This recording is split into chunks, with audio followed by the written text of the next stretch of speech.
Et donc Thibaut Fleury-Graff, je ne vais pas dérouler tout son CV, mais en plus d'être professeur à l'université Paris-Panthéon-Assas, il est coprésident d'un comité international de l'ILA, parce que l'ILA travaille sur des thèmes spécifiques. Il y a des comités internationaux qui sont mis en place, qui regroupent des personnes provenant de toutes les branches nationales. Et il co-préside le comité international International Migrations and International Law, donc, migration internationale et droit international. Si je ne fais pas d'erreur de traduction, c'est assez complexe, mais je crois que je m'en suis sorti. Il est par ailleurs co-porteur du projet de recherche REFWAR sur la protection internationale des exilés de guerre. Et alors, je ne sais pas si tu l'es encore, mais tu as été en tout cas membre de la Cour nationale du droit d'asile, membre assesseur, tu es toujours? Un peu, ouais. Alors, toujours un peu juge assesseur désigné par le HCR, donc à la Cour nationale du droit d'asile. Et puis, à ma droite, monsieur Paolo Artini, qui est représentant du Haut Commissariat pour les réfugiés en France et à Monaco. Donc, je crois que tu travailles depuis 1993 pour le HCR. Tu es diplômé en droit de l'université de Pavie et en études du développement à l'école des études orientales et africaines de Londres.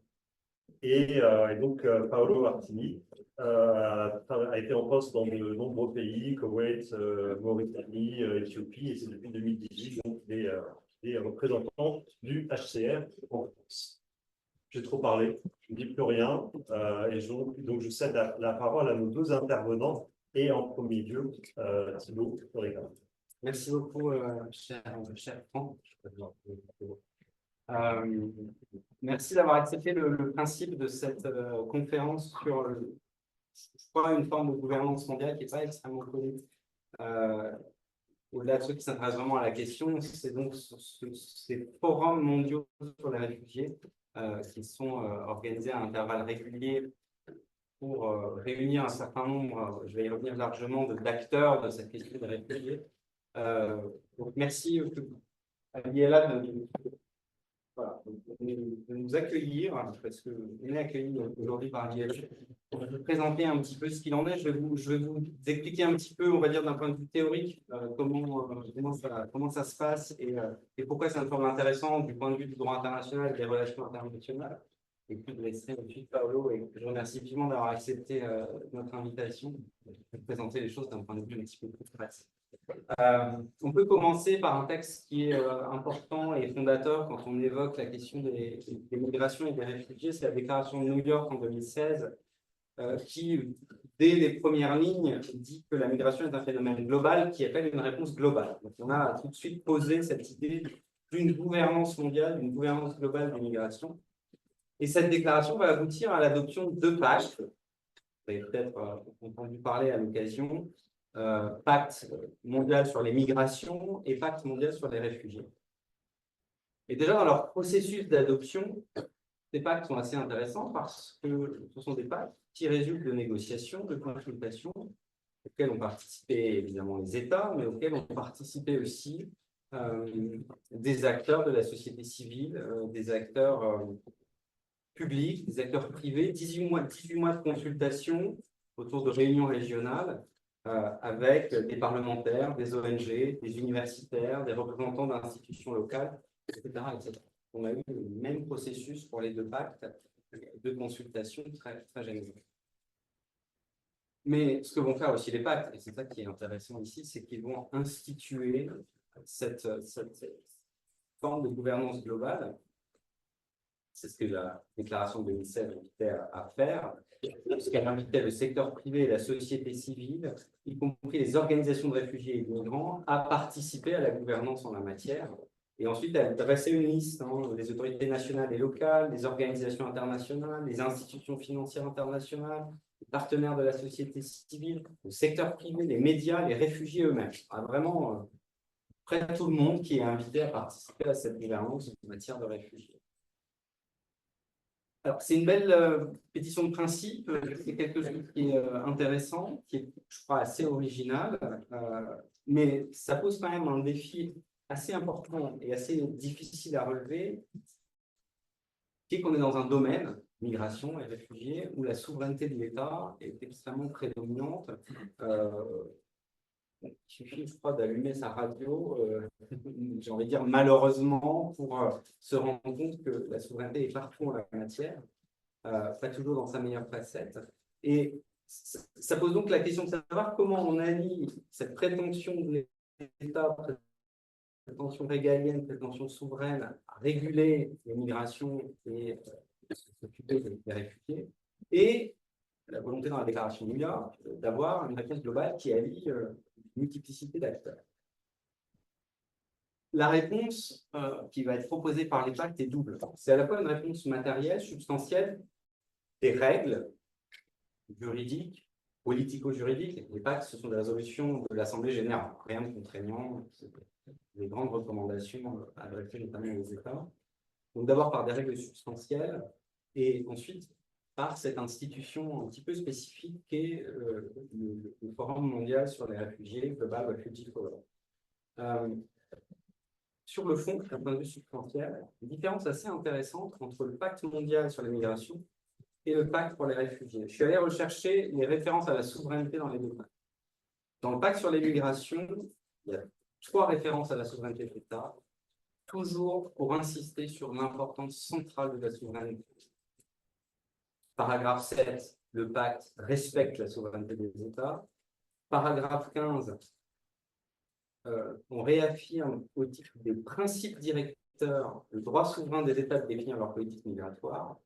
Et enfin, paragraphe 27, les engagements pris en matière de gestion des frontières respectent la souveraineté nationale. Le gouvernement de la souveraineté est premier. Quand on regarde dans le pacte sur les réfugiés, la souveraineté est mobilisée d'une manière un petit peu différente. Elle revient principalement à 2 reprises, paragraphe 33 et paragraphe 86, où il est dit, notamment paragraphe 33, que même si la responsabilité primordiale et la souveraineté des États sont reconnues, reconnaît la souveraineté, mais on adopte une approche multipartite et de partenariat. C'est assez intéressant, on reconnaît la souveraineté, mais on va adopter une approche qui finalement minimise cette souveraineté. Il est intéressant de noter aussi que le pacte sur les réfugiés, donc institué le Forum mondial sur les réfugiés, a été voté par 181 États. Il n'y a eu que 2 oppositions en 2018, les États-Unis et la Hongrie. Il faut bien mettre shame en passant. C'était Trump, à l'époque, parce que l'avenir nous réserve. La Hongrie, c'est pareil, on ne s'en étonne pas vraiment. Le pacte sur l'immigration a été voté, la résolution qui adopte le pacte n'a été votée que par 152 États. Il y a quand même, on voit une sensibilité particulière sur la question de l'immigration qui est un petit peu moins en matière de réfugiés. Pour une raison probablement assez simple, c'est qu'en matière de réfugiés, on a déjà la Convention de 1951. Donc là, il y a vraiment un instrument international qui est important à saluer. Ensuite, et donc surtout pour ce qui nous intéresse aujourd'hui, c'est le thème principal de la conférence. On a donc une forme d'institutionnalisation, entre guillemets, parce que c'est une institutionnalisation quand même un petit peu particulière, de la gouvernance de la question des réfugiés par ce pacte. Pour en comprendre l'intérêt, il faut revenir un petit peu sur cette galaxie qui existe en matière de gouvernance des réfugiés, pour comprendre comment le pacte met un peu d'ordre, si je veux dire, dans cette galaxie, à la fois l'étend et à la fois essaye un petit peu de la structurer. Le pacte fait référence à un certain nombre d'acteurs existants d'ores et déjà, d'acteurs assez importants. C'est d'abord intéressant, je crois.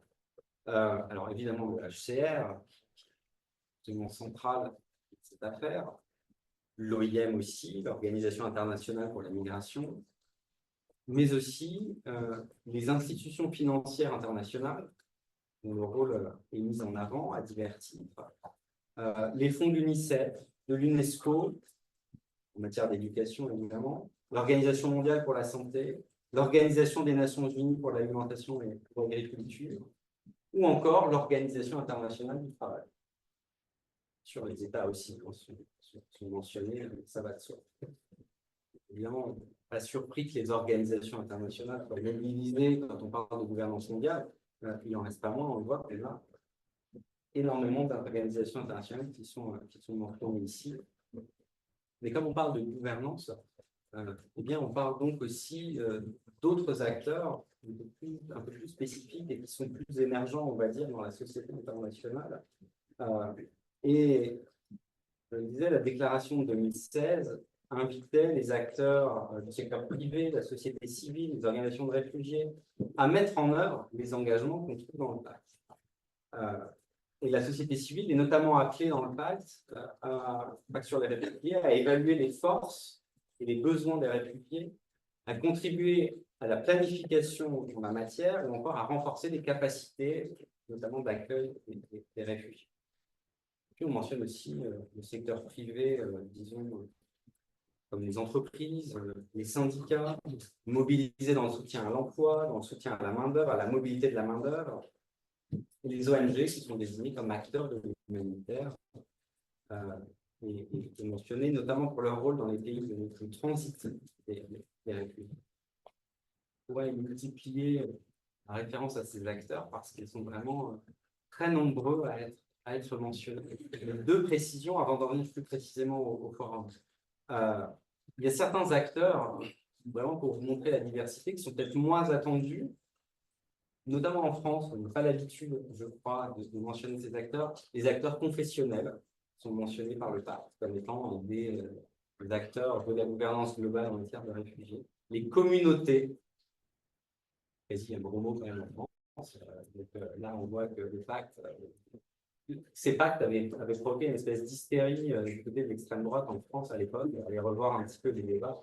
On avait l'impression que les États ne pourraient plus rien faire en matière de migration et de réfugiés et de transférer la souveraineté à l'ONU. Ce genre de référence a pu exciter aussi un petit peu ce genre de commentaires. Donc, les acteurs conventionnels, les communautés, les chefs communautaires locaux et les migrants eux-mêmes, migrants et réfugiés eux-mêmes, qui sont invités à participer directement à cette gouvernance. Et puis, autre précision, l'État est mentionné, je l'ai dit, il a un rôle quand même qui reste évidemment bien important en la matière, mais il est intéressant de noter que quand il est mentionné, ce n'est pas vraiment comme unité, ce sont les différentes composantes entre guillemets de l'État qui sont mentionnées. Donc on évoque les services consulaires, les villes et les municipalités, les services de gestion des frontières, les défenseurs des droits, et chacun a un rôle particulier. Un petit peu une forme de détricotage, toute proportion gardée de l'État, qu'on saisit comme ça dans ces différents services, avec des rôles attribués à chacun. Alors maintenant, l'enjeu principal, c'est comment est-ce qu'on fait pour faire discuter toutes ces personnes ensemble. C'est ça l'intérêt. Comment est-ce qu'on arrive à mettre en place une institution où l'ensemble de ces acteurs vont pouvoir intervenir. C'est le rôle de ce Forum mondial sur les réfugiés. J'ai eu la chance, grâce à l'appui d'Achère, de faire partie de la délégation française en décembre 2023 à Genève lors de ce forum et de voir de mes yeux la gouvernance globale de migration à l'œuvre. Particulièrement intéressant, d'autant qu'on était en plein débat en France sur la loi immigration, hein, c'était en décembre dernier. Et alors là, c'était vraiment deux salles, deux ambiances. Il y avait le discours de Paris et il y avait le discours de Genève, c'était assez flagrant. Et je dois dire que ça a fait du bien d'aller à Genève parce que j'ai l'impression de rencontrer quand même des gens qui y croyaient encore un minimum et qui n'étaient pas sur des considérations purement politiciennes, mais qui voyaient un tout petit peu plus loin que la prochaine présidentielle, puisqu'on ne parlait pas encore de dissolution à l'époque, évidemment. Le GRF, le Global Refugee Forum, est instauré au paragraphe 101 et suivant du pacte, et il a pour mission d'en assurer le suivi et l'examen. Donc c'est vraiment dans ce chapitre que s'inscrit la création du pacte. Il se réunit tous les 4 ans. C'est pour ça que je disais institutionnalisation, c'est peut-être un grand mot pour finalement des rencontres. Ce sont des réunions tous les 4 ans. Ce n'est pas une institution en tant que telle. Donc, il y a eu une première édition en 2019, deuxième édition en 2023. Et ce forum doit donner aux États, je cite, et à d'autres parties prenantes l'occasion d'évaluer les progrès accomplis dans l'atteinte de l'objectif et de formuler des bonnes pratiques, de formuler des engagements. Ça, c'est le grand objectif de ces forums. Formuler des engagements, de mettre en œuvre certaines actions pour remplir les objectifs du pacte. Le pacte fixe 4 objectifs. Alléger la pression sur les pays d'accueil, c'est le premier objectif.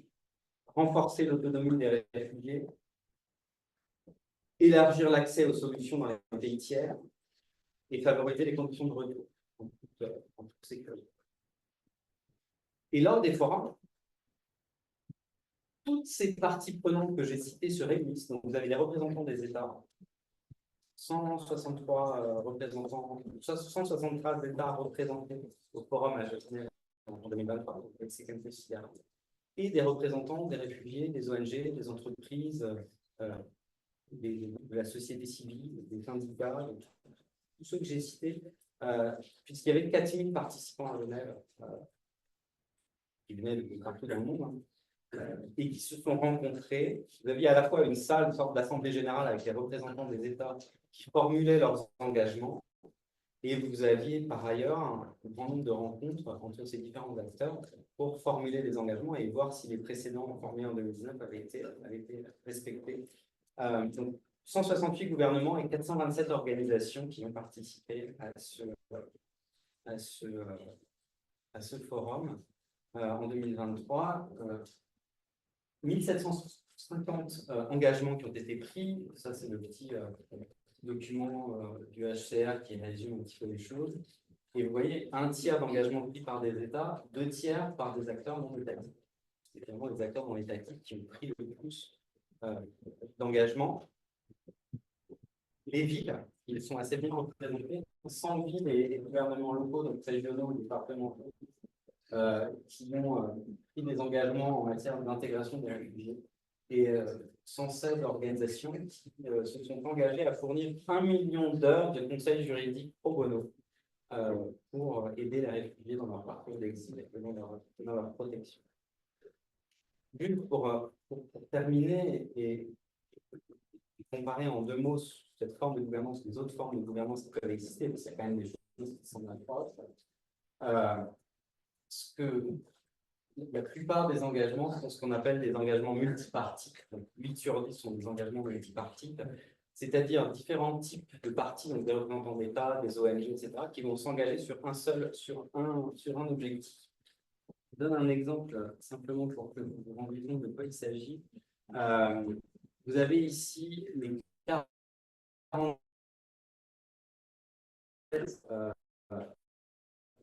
engagements qui ont été pris, donc vous voyez, en matière de climat, en matière juste une chose en matière de voie d'accès et de réinstallation, sur la question des passeports, parce qu'on a certains étudiants ici avec qui on a travaillé sur la question du passeport dans le cadre d'un séminaire.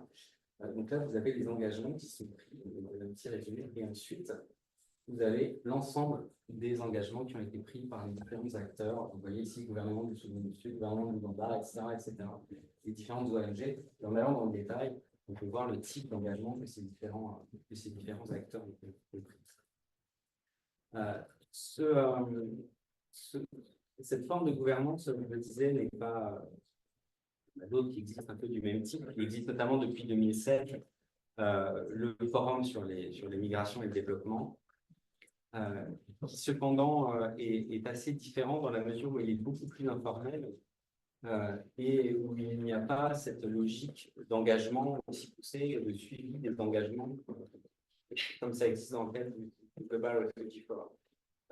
Par ailleurs, et là encore, c'est intéressant, dans le cadre du pacte sur la migration, ce qui a été mis en place, il y a un forum d'examen des migrations qui a été mis en place, il est strictement intergouvernemental. Vous voyez, encore une fois, en matière de migration, la plus grande prudence des États par rapport à la situation qui existe en réfugiés. Pour les réfugiés, il y a ce mécanisme d'enregistrement, de suivi des promesses, qui assure une forme d'unité d'action, et là je reprends les termes du commissaire aux réfugiés en ouverture du forum 2023, une forme d'unité d'action autour de quelques objectifs qui sont des objectifs partagés, bien identifiés, qui permettent à la fois de mieux protéger les réfugiés et d'assurer leur retour en toute sécurité. Et finalement, au regard de la situation générale actuelle, je pense que c'est une bonne nouvelle, à tout le moins, que les États aient réussi à mettre en place ce type d'institution assez novatrice et assez prometteuse, je pense, pour la suite. Voilà. Merci beaucoup.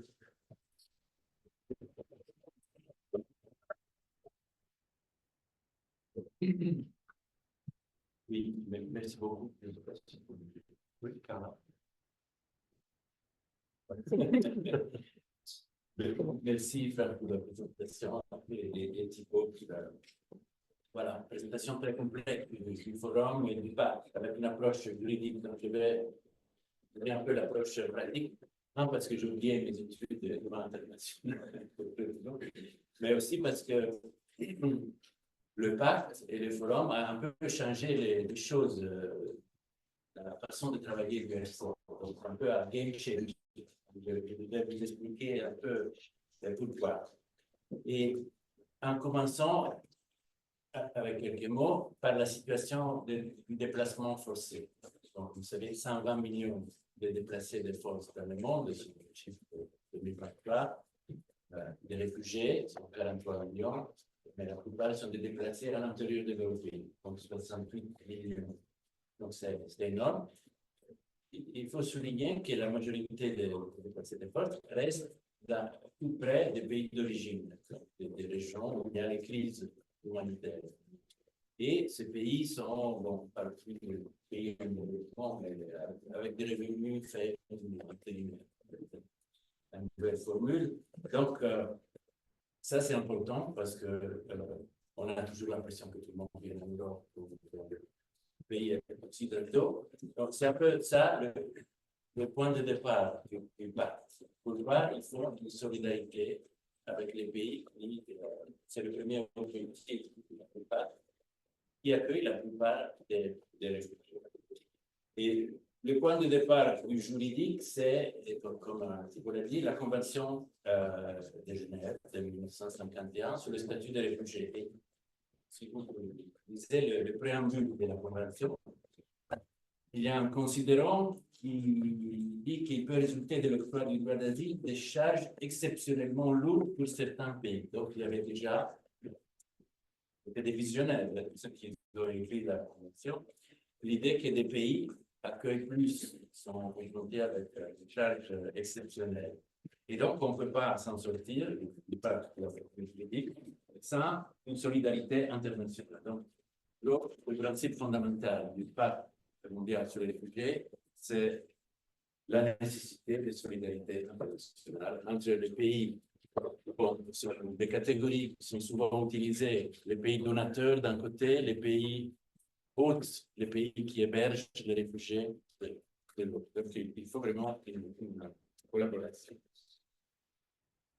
Et c'est une déclaration, donc techniquement, donc pas contraignant, mais il y a des déclarations, comme vous savez, comme sur les droits de l'homme, très importantes au niveau de l'impact. Aussi parce que les conventions contraignantes ne sont pas toujours respectées non plus. Donc, ce qui a mentionné Thibaut au niveau de la réalité, vous suivez les débats en Europe avec la violation du principe de non-refoulement, par exemple, qui est au cœur de la Convention. On ne peut pas renvoyer des personnes où leur vie ou liberté est menacée. Et aussi toutes les initiatives d'externalisation des responsabilités de l'asile. Bon, ce n'est pas à nous de prendre en compte les demandes d'asile, c'est à d'autres pays d'externaliser. Donc, dans ces contextes où il y a des évolutions en Europe juridique, parce qu'il y a le pacte européen sur la migration et l'asile qui vient d'être adopté. Donc là, c'est un autre domaine de la souveraineté des États. Il y a un peu ce point d'espoir, que c'est la déclaration de New York, comme tu l'as bien expliqué, et avec des processus un peu différents.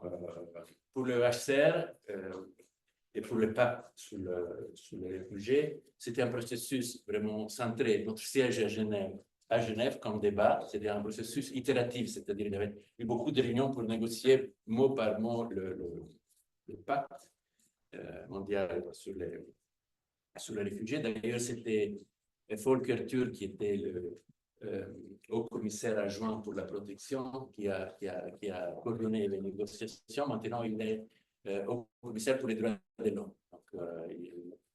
C'est un ancien collègue, mais toujours dans le même domaine. Et donc, on est arrivé à ces 4 objectifs que Thibaut a expliqué. Le premier, donc, alléger la pression sur les pays qui accueillent le plus de réfugiés. Les autres sont liés à ce qu'on appelle dans le jargon HPR, les solutions durables. Donc, l'inclusion socio-économique, l'intégration, comme je disais dans le passé, la réinstallation ou les voies légales, donc le transfert d'un pays de premier asile vers des pays de destination, et le retour volontaire dans le pays d'origine qui est toujours plus difficile. La méthodologie du pacte est aussi différente parce que c'est l'engagement des États, mais aussi de toute la société. Donc, ville, société civile,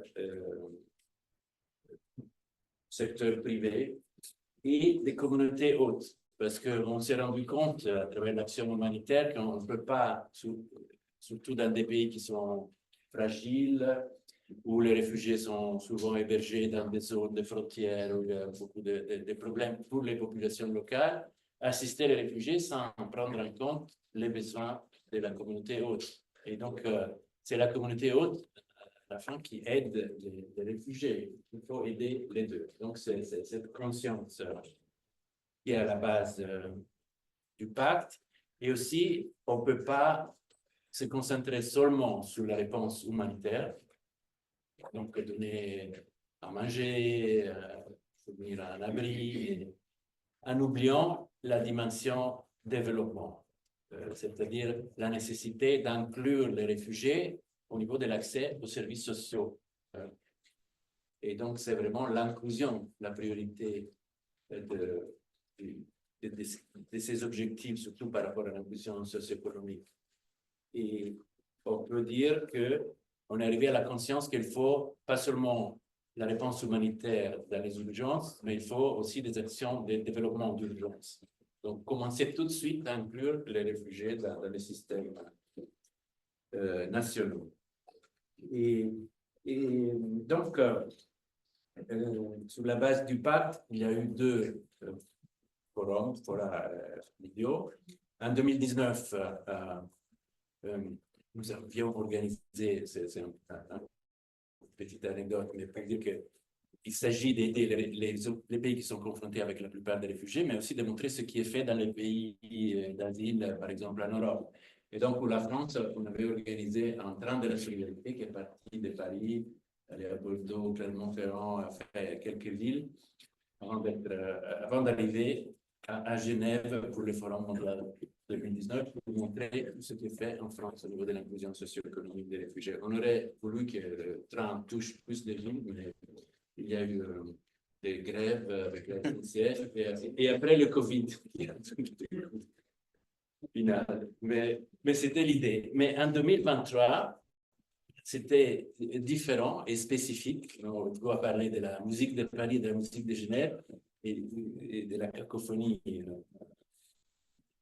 qu'il y avait. Mais la France a joué un rôle important dans l'organisation du Forum mondial sur les réfugiés de 2023 parce qu'il y a la Suisse qui est toujours l'État hôte du Forum, parce qu'il se passe jusqu'au présent à Genève, les deux forums. Mais il y a des pays qui sont appelés en anglais co-conveners, les co-parents du forum, un par continent, grosso modo. Et donc, il y avait la Colombie, l'Ouganda, la Jordanie, le Japon, et pour l'Europe, la France. Donc, le rôle des coparents, c'est un rôle de mobilisation politique, c'est un rôle pour convaincre aussi les autres États à s'engager et prendre le lead dans les engagements multipartites, multi-acteurs du forum. Donc j'étais là, on s'est vu avec Thibaut à Genève, avec la délégation française. C'est un grand événement avec, comme c'était dit, beaucoup de personnes, donc plus de 4000, beaucoup d'événements de haut niveau, avec la spécificité de l'inclusion des réfugiés. Au premier forum, pour vous donner une idée, il y avait 70 réfugiés qui ont participé. En 2023, ils étaient plus de 300. Donc, ce n'est pas seulement aussi l'augmentation numérique, mais les réfugiés étaient plus impliqués dans les discussions, ils présidaient les événements, et vraiment, ils contribuaient de façon plus active. Il y a encore des marges d'amélioration, mais c'est le principe d'impliquer les réfugiés, même quand la France a présenté, parce que la France a pris un engagement multipartite qui s'appelle Avec elle, pour les femmes déplacées de force. Donc, la France a dit, je veux m'engager pour les femmes déplacées de force au niveau de la protection, de la résilience, de l'inclusion socio-économique, des voies légales pour les femmes déplacées. Par exemple, ils vont réinstaller des femmes afghanes à partir de la Turquie. Et donc, quand ils ont présenté cet engagement multipartite à Genève, c'était une réfugiée qui a présenté avec l'ambassadeur de la mission permanente à Genève l'engagement. Donc, les réfugiés ne sont pas seulement symboliquement là, mais c'est important de leur donner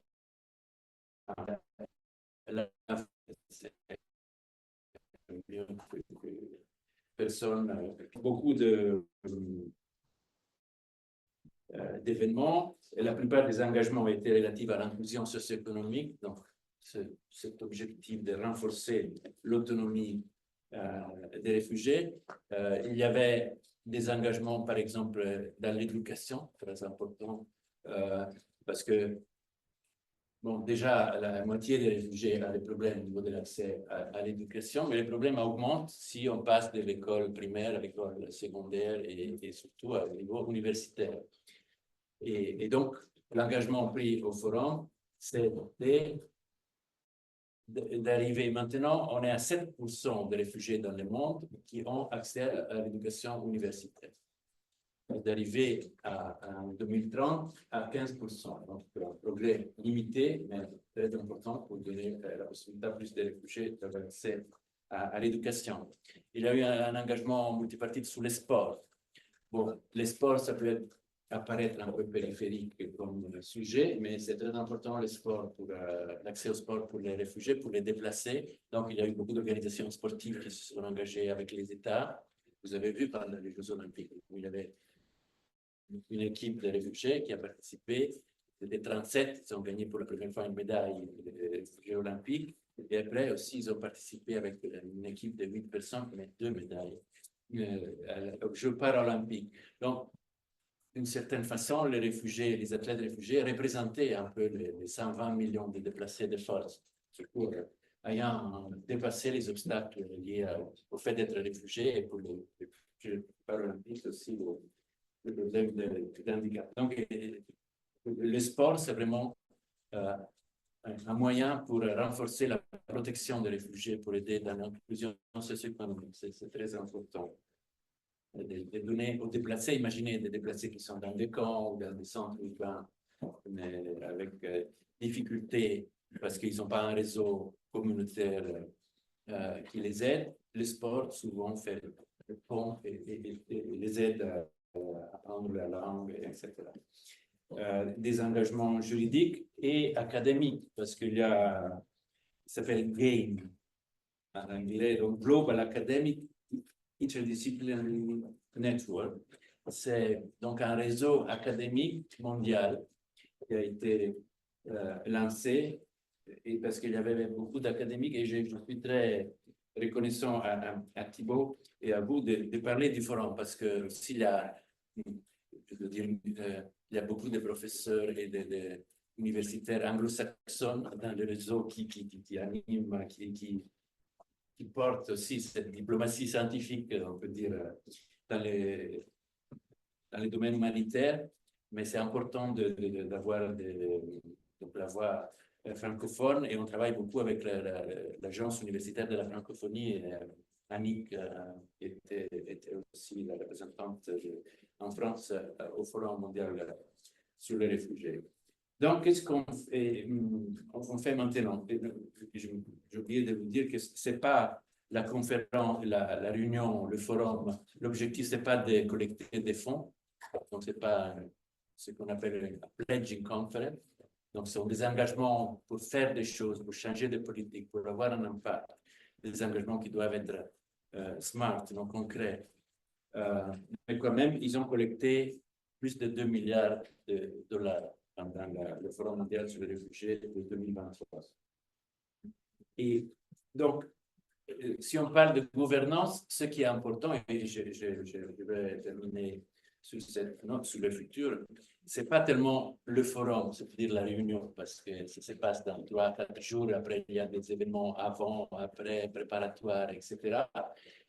Mais c'est vraiment le processus entre les deux forums. Parce que c'est là qu'on peut vraiment, il y a une phase qui s'appelle le stock taking, regarder les engagements qui étaient pris par les États, etc. Il y a une équipe à Genève qui suit les engagements et qui est en contact avec chaque entité qui a pledgé, qui a fait des promesses. Et pour la France, il n'y a pas seulement la France comme État, il y a des associations, Forum Réfugiés, France de Brasil, des sociétés, Orange, Generali, etc. Et des universités, Sciences Po et d'autres.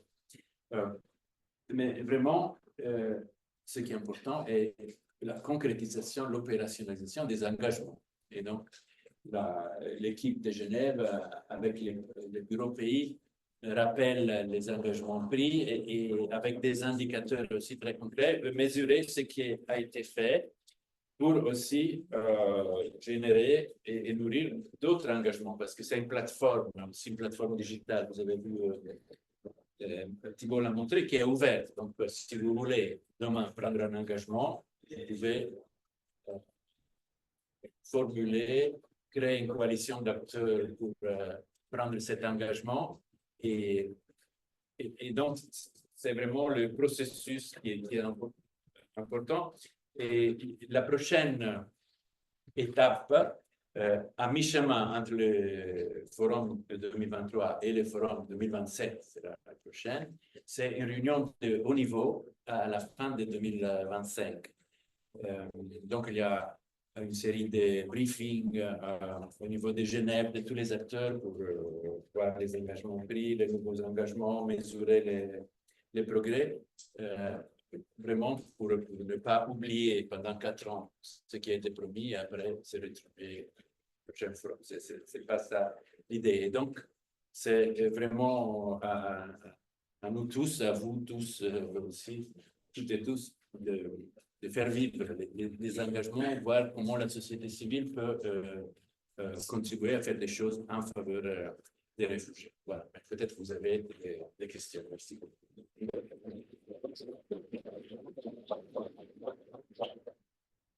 Bien, merci beaucoup à nos deux intervenants qui soulèvent plein de questions très intéressantes à la fois dans le point de vue de la théorie du droit international et puis même de manière très plus substantielle sur la question de la gouvernance finalement de la question des réfugiés. J'imagine qu'il y a beaucoup de questions dans la salle, mais pour lancer le débat, moi j'ai déjà noté pas mal de questions. Je ne vais pas toutes les poser parce que je ne veux pas non plus monopoliser la parole, mais peut-être pour Thibault Fleury-Graf, sur l'aspect un peu théorique, ce que je trouve très intéressant, c'est peut-être même plus un commentaire qu'une question, mais c'est de plus en plus dur d'avoir du droit contraignant, des vrais traités, et donc on recourt beaucoup à la soft law, au droit mou, et puis même chose pour mettre en place des vraies institutions internationales avec du pouvoir, c'est très compliqué, et donc on a aussi des soft organisations, et donc là le Forum mondial sur les réfugiés me fait penser un peu à ça, c'est-à-dire voilà, c'est pas une organisation internationale, c'est une autre forme d'institutionnalisation de la gouvernance, avec la particularité que c'est ouvert vraiment à plein de parties prenantes et c'est pas réservé aux États. Donc, le modèle classique de l'organisation internationale publique purement interétatique, il est complètement dépassé.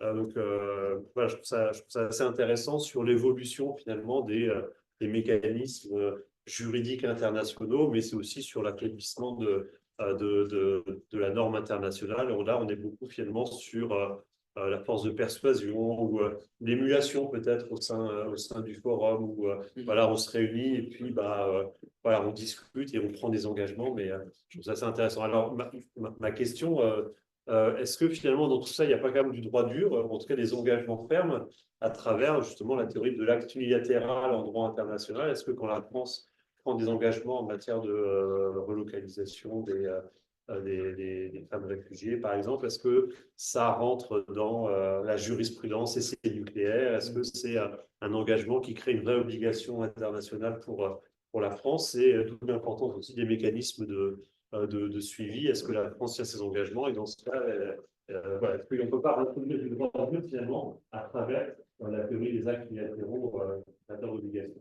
Je ne sais pas, oui, merci beaucoup. Alors, pour le commentaire, c'est ce qui est intéressant. Et comment on peut sur la question du droit dur. Souvent, je parlais des pactes, hein, j'ai dit, non, c'est peut-être un premier pas. Pour des questions, vraiment, j'avais des questions, le type présentait ça comme un premier pas vers ensuite un régime contraignant, comme on l'a vu au niveau de l'Union, par exemple, on procède un peu par petits pas jusqu'à arriver à des solutions contraignantes. Et finalement, alors c'est peut-être décevant, mais je ne sais pas si c'est la meilleure solution. Ça, c'est le premier point, parce que là, on voit une sorte d'institution qui fonctionne sur des modalités qui sont assez nouvelles et originales. Et qui apporte des solutions. Je pense que c'est un peu tôt, parce que c'est tout récent finalement, hein. Le forum de 2019, c'était un an après l'adoption des pactes, donc c'était la mise en route. Ce sera intéressant de voir sur une période, je pense, d'une dizaine d'années, justement, si quel pourcentage de promesses ont été tenues, quelles sont celles qui ont échoué, quelles sont celles qui ont fonctionné, etc. Maintenant, est-ce qu'on peut dire que lorsque la France s'engage, elle crée par là un engagement international? Je pense que c'est quand même un petit peu, ce serait aller un petit peu loin et que probablement ce serait peut-être aussi contre-productif d'aller dans le sens de cette interprétation, puisque précisément ce qui incite les États à s'engager, c'est qu'ils s'engagent à pas grand-chose, si ce n'est à les dire publiquement. Il y a un peu ce côté, vraiment, moi j'étais frappé d'entendre presque les mêmes personnes, que vous entendiez dans le débat public français dire une chose et que vous entendiez à Genève dire autre chose. Donc, il y a ces deux discours-là qui, en plus, rendraient un petit peu difficile, à mon avis. Je pense à qui en particulier? Je ne citerai pas de nom. Je ne citerai pas de nom. En plus, le fait qu'il y ait le débat sur la loi a, je crois, perturbé le programme, et ceux qui devaient venir ne sont pas forcément venus. Enfin, ça les a obligés un peu à tout revoir. Donc non, je ne trouve pas que ça respecte, que ça permet, qu'on pourrait être dans la jurisprudence, dans les critères d'ajustement pour essai nucléaire. Et par ailleurs, je ne suis pas sûr qu'à essayer d'aller dans ce sens-là, ce serait vraiment stratégique. Donc, à l'heure actuelle. Paulo, est-ce que ma question t'inspire quelque chose? Oui, oui, absolument. C'est un vrai débat aussi parce que souvent, puisque les problèmes évoluent par rapport à la Convention de Genève de 1951, on entend parler de la nécessité de changer, par exemple, la Convention de Genève qui est le droit instrument international. Et ce qu'on dit, c'est souligner comme d'abord, le contexte politique n'est pas vraiment propice à changer les conventions maintenant, mais surtout, on peut utiliser les droits durs de façon évolutive pour l'interpréter de façon progressive. Et la Convention de Genève, c'est un exemple vraiment important. Par exemple, récemment, la Cour nationale du droit d'asile a reconnu que les femmes afghanes peuvent être reconnues comme un groupe social sur la base de l'article 1 de la Convention de Genève. Donc, on peut réfléchir sur les problèmes actuels en tenant compte du droit qui existe déjà sans la nécessité de passer de nouvelles conventions qui ont le risque d'être plus restrictives de ce qui était à l'origine.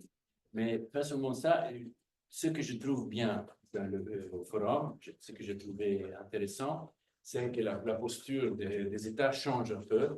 C'est-à-dire, s'il y a une discussion sur la migration, sur les visas, etc., c'est nous et vous, etc.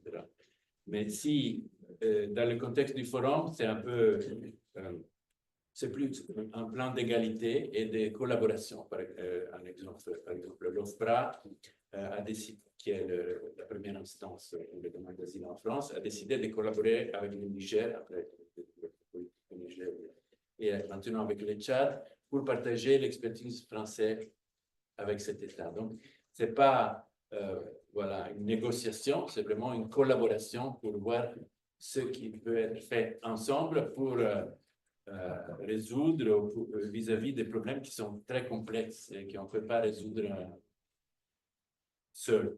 Imaginez le Tchad, par exemple, est confronté avec la crise du Soudan, donc 10 millions de déplacés de force, donc a besoin d'aide. Donc, ce que aussi le commissaire a dit à la fin du Forum mondial sur les réfugiés de 2023, ce qui était bien et intéressant dans un contexte politique que vous connaissez et géopolitique très fragmenté et dramatique de ce jour, il y avait un esprit d'unité. Là, donc, les États, la société civile étaient là pour se poser des objectifs et essayer de trouver des solutions. Ça, c'est rare, mais c'est quelque chose à cultiver, même si c'est du soft, ça peut être utile. D'accord. Vous voyez, la discussion, le débat est lancé. Donc, je me tourne maintenant vers la salle. Ne soyez pas timide. N'hésitez pas à poser des questions. Mais avant cela, il faudra vous présenter. Donnez-nous votre nom parce qu'on prend note de votre nom et on vous intégrera dans le compte-rendu de la conférence que Thomas Hayon, ici présent, va rédiger, qui sera proposé pour publication au journal de droit international, le CRUNE, comme c'est la tradition. Alors, je crois que Denis Bensaud, donc je l'ai présenté, a une question. Merci. Merci beaucoup pour ces exposés très intéressants. Je vous entendais beaucoup parler d'engagement, de réunion, et dans votre dernière phrase, M. Martini, vous entendez dire, j'ai compris, que ces réunions étaient utiles parce que on pouvait essayer de trouver des solutions. Ce que je trouve infiniment pratique. Et j'avais une question donc pratique et je voulais savoir, parmi ces engagements, y en a-t-il qui, à votre connaissance, peuvent être ici décrits et ont eu, même dans cette très courte période, une solution pratique. J'entendais, je m'arrête là, excusez-moi, j'entendais l'exemple des femmes afghanes, mais reconnaître un groupe comme un groupe, c'est très bien, mais je ne sais pas si c'est un grand caractère pratique. Pardon. Oui. Oui, non, Du concret, en somme, c'est ça? Du concret. Par exemple, je mentionnais l'engagement dans les domaines de l'éducation. Ça, c'est du concret parce que c'est vraiment la possibilité pour les étudiants d'aller de suivre des cours à l'université, etc. En 2019, on était à 3% des personnes qui pouvaient aller avoir accès à l'éducation supérieure. Donc, maintenant, on est à 7%. Ce n'est pas énorme. Il faut tenir compte que la population mondiale des réfugiés, des déplacés de force a augmenté. Donc, il y a du progrès, mais c'est relatif à l'augmentation des personnes. Mais en pratique, ça veut dire quoi? Ça veut dire changer des politiques des États qui accueillent les réfugiés. Par exemple, moi, avant la France, j'ai travaillé en Turquie. En Turquie, il y avait une présence de réfugiés syriens au niveau de 4 millions de réfugiés syriens. Il y avait des facilitations pour l'accès aux universités turques. C'est-à-dire qu'ils ne devaient pas payer des charges, etc.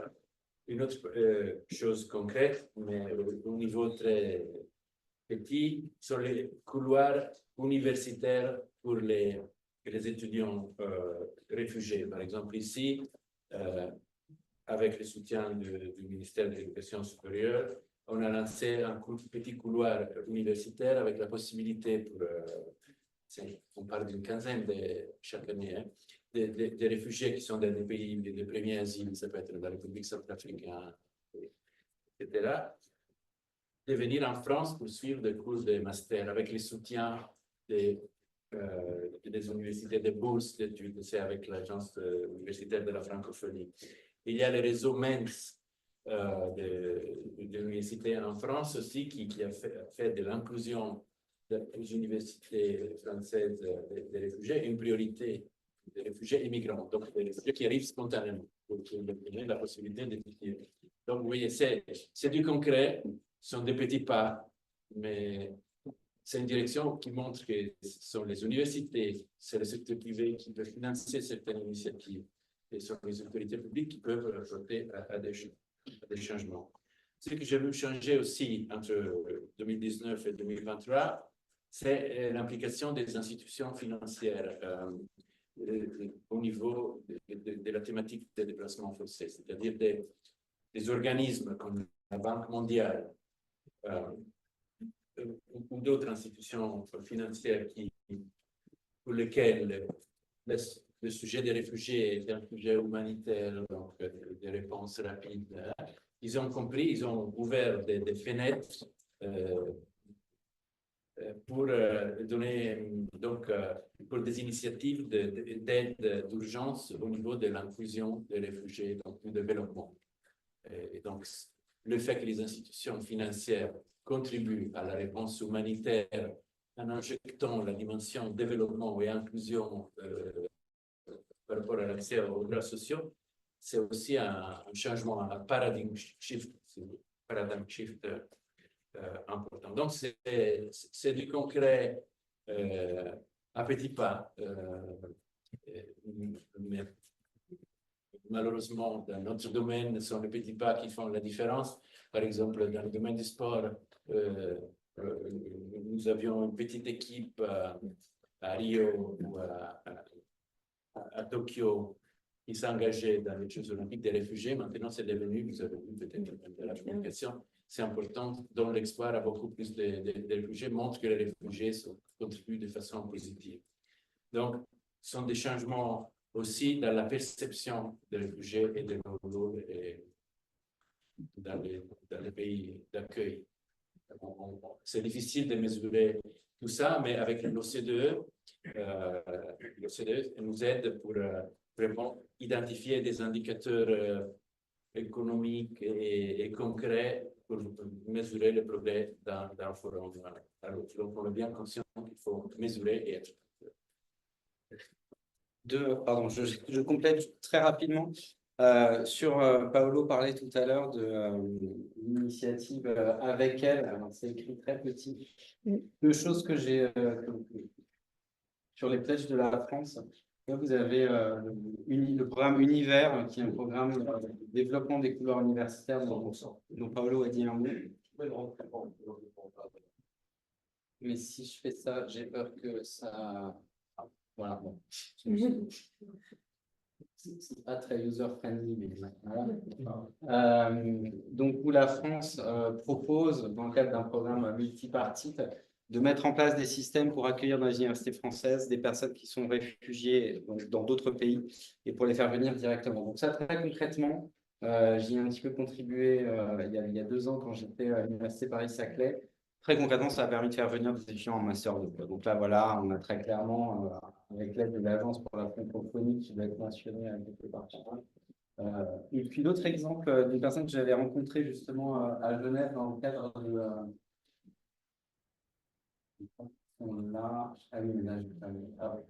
Là, c'est perdu, c'est pas grave. Ça s'appelle Systec. C'est une start-up qui aide les femmes réfugiées à s'intégrer dans le monde du travail. Et alors, après, je veux dire, c'est assez fascinant parce que j'avais jamais trop start-up réfugiés. Pour moi, c'était 2 mondes complètement à part. Et en fait, non, il y a des gens qui montent des start-up en matière de réfugiés. Et toute la fondatrice vient d'obtenir un prix assez prestigieux. Elle a ouvert pour 1 an pour pouvoir développer ce programme afin d'aider les femmes réfugiées à mener une carrière, à s'investir dans le monde professionnel, et ainsi de suite. Et puis, juste autre précision, sur le groupe social, qui est donc une notion juridique de la Convention de Genève, conséquences juridiques très concrètes parce que ça facilite très largement la reconnaissance de la qualité de réfugié des femmes afghanes. Il suffit de montrer qu'on... Je caricature, il suffit de montrer qu'on est femme et afghane, ce qui en général n'est pas trop compliqué pour réussir à être réfugié. Donc, c'est quand même une évolution jurisprudentielle sous l'initiative quand même de la CJUE qui a été un peu à la manœuvre dans l'impulsion. L'accueil des réfugiés dans les universités, ça a un lien avec le programme PAUSE. Pause, c'est pour les chercheurs. C'est un peu l'équivalent, enfin, c'est un peu différent, mais c'est pour les chercheurs. D'accord, oui, là, c'est les étudiants. Dans REFWAR, par exemple, on a accueilli un projet REFWAR, un Ukrainien, un chercheur ukrainien, dans le cadre du programme. Ouais. Au CEDID à Nanterre, on avait accueilli un réfugié burundais, ensuite un réfugié syrien. C'est un programme qui marche très bien. Alors, est-ce qu'il y a d'autres questions? Oui, Sarah, puis après, on avait les étudiants. Ça a cassé là. Je suis professeur de droit commercial à l'université Paris-Saclay. Moi aussi, je vous remercie beaucoup. Je trouvais passionnant et en plus, c'était très concret. J'ai une question qui peut s'adresser aux deux et puis éventuellement une remarque. Je suis très intéressée, vous avez parlé tous les deux de cette question de suivi. Et je trouve justement le parallèle extrêmement intéressant avec d'autres dans le domaine du droit international, dans lesquels, certes, on commence par le mot, mais si j'ose dire, il se fait aussi par le biais de la procéduralisation. C'est quelque chose qu'on a déjà vu. Et donc, c'est vraiment intéressant. Et vous avez évoqué un groupe à Genève qui s'occupe du suivi des indicateurs. Alors, je me demandais concrètement, quand vous y avez été aussi, vous avez peut-être également compté sur ça, qui sont ces personnes? Est-ce qu'elles viennent du HCR ou pas seulement, etc. Est-ce que les indicateurs ont été discutés et acceptés en général dans le forum? Comment ça a été déterminé? Parce qu'il me semble vraiment que c'est un point qui peut être assez déterminant par rapport à ces engagements qui, pour l'instant, effectivement, on suppose que c'est malheureusement, c'est triste à dire, ça n'est pas vraiment une promesse unilatérale au sein de l'international. J'étais en train de me poser la question, quand tu as posé toi-même cette question-là, dans le fond, tout dépend peut-être aussi des circonstances. Imaginons un engagement qui soit suffisamment précis, qui vienne de la part d'un gouvernement, qui finalement ait des conséquences, ou engage des conséquences pour un état de transit, par exemple, dans une région spécifique, etc. Si l'État ne respecte pas, est-ce que. Alors, il faudrait vraiment, il y a beaucoup de signes. Oui, il y a beaucoup de signes. Peut-être. Si on va voir un peu comment sont rédigées les promesses, c'est pas aussi clair que ça. Si on fait un peu attention. Et je me demandais aussi une chose, quand tu as évoqué vraiment les deux discours, le discours national et le discours international, c'est pas que la France, mais c'est vrai. Je me suis demandé à quel point joue la désinformation, les fake news. Parce que moi, tu avais été terriblement impressionnée, tu as évoqué au moment des pactes qui ont été adoptés. Et en tant qu'internationaliste, il y avait vraiment des fake news de l'extrême droite sur le droit international, à tel point que je m'étais dit ce qu'il ne faudrait pas être internationaliste et presque des décodeurs, un bloc de décodage. Et on va l'expliquer, ça ne sert à rien. Des informaticiens, la fake news beaucoup plus vite que la correction. Mais c'est vrai que ça a un impact très important au niveau national, alors qu'au niveau international, on peut continuer à avoir le même discours. Est-ce que ça, finalement, ça ne crée pas aussi une difficulté, quelque part, pour les représentants de l'État au niveau national pour maintenir une enfin, quel est le rôle un petit peu de cette désinformation? Mais ça, c'était peut-être plus une remarque, c'était la première question. Vous voulez regrouper des questions ou Il était là. On va peut-être commencer à regrouper. Non, c'est bien. Madame. Ça continue en master 2 du droit européen. Et ma question, vous avez évoqué par exemple une coopération avec l'OCDE sur la mise en place d'indicateurs. Et je me posais une question sur comment ce forum mondial s'articule avec les autres instances internationales, d'autres organisations internationales, d'autres instruments de protection des droits de l'homme. Mais est-ce que finalement, ce ne serait pas une instance en plus parmi les autres instances déjà existantes? Et mon autre question, ça serait sur tout ce qui est inclusion des populations accès au système de protection sociale. Dans des pays, par exemple, comme la France, il y a déjà un système social qui est construit bien abouti. C'est une chose, mais lorsqu'on sait que la plupart des réfugiés ou déplacés sont dans les sud, il y a un autre système social qui ne pas. Comment est-ce que vous faites en sorte qu'ils aient accès à un système social, protection à santé, protection. D'accord, alors, on a déjà beaucoup de questions, on va s'arrêter là pour l'instant. Je donne la parole à Paolo. Peut-être qu'il y a un petit cadrage à réaliser. Pardon, tout est fini. Voilà, Je pense que c'est bon. Je pense qu'on ne va pas Paolo. Ah oui, non, encore un peu. Voilà. Et l'écran un petit peu comme ça. Non, non. Comme ça. Ouais, voilà, super. Paolo. Oui. Très, très, très. L'assistant réalisateur. C'est ça. Qui va faire les graphes. Effectivement, il y a une équipe du HCR qui est basée à Genève et qui a voyagé vers les capitales, par exemple, des pays qui étaient coparents pour mobiliser l'engagement. Et parmi l'équipe, il y a des points focaux pour les différents engagements multi-acteurs. Ils sont une quarantaine, les engagements multi-acteurs. Mais on s'est rendu compte aussi, parce que c'est un vrai sujet, c'est de poser, pas dire des mots et après en faire, que vraiment, il fallait quelque chose de concret et pas seulement des acteurs qui, de façon unilatérale, ont des engagements, mais des coalitions d'acteurs qui vraiment ont une approche stratégique. Donc, la qualité des engagements était très importante, pas seulement la quantité, parce qu'il y a plus de 1700 engagements, mais la qualité et la coordination au sein des différentes initiatives. Après, naturellement, sur les indicateurs, et c'est la question, l'élément commun de l'OCDE, oui, il y a des discussions avec d'autres organisations internationales, une collaboration parce que l'OCDE est très bien pour ce qui concerne les données, etc. Il y a eu des discussions et il y a un rapport, si vous êtes intéressé, on pourrait le partager sur les indicateurs pour certaines promesses qui a été développée avant le Forum mondial et discutée avec les différents acteurs avant le Forum mondial sur les réfugiés de 2023. Mais je voudrais, sur l'autre question, c'est-à-dire, est-ce que c'est un mécanisme additionnel par rapport aux violations de droits, etc. C'est vraiment, si vous lisez le Pacte mondial sur les réfugiés, c'est un langage très, très simple et très pratique, je pense. Les objectifs du Pacte sont centrés autour des solutions plutôt que des droits. C'est-à-dire, renforcer l'autonomie des réfugiés. Il y a beaucoup de choses qu'on peut faire. L'accès à l'emploi, l'accès au logement, l'accès à l'apprentissage de la langue, l'éducation, la santé, etc. Donc, effectivement, ce n'est pas un langage juridique, mais c'est plutôt identifier quelles sont les solutions et comment chacun peut contribuer de façon solidaire. C'est un peu l'engagement qui est à la base de cette résolution de l'Assemblée générale. Donc, l'esprit n'est pas droit, violation, mécanisme de suivi, mais plutôt, moi, je m'engage à faire des choses et je veux le faire avec les autres. Et donc, ça peut marcher plus ou moins bien. Et c'est pour ça que je ne veux pas aussi donner une vision trop positive de ces engagements.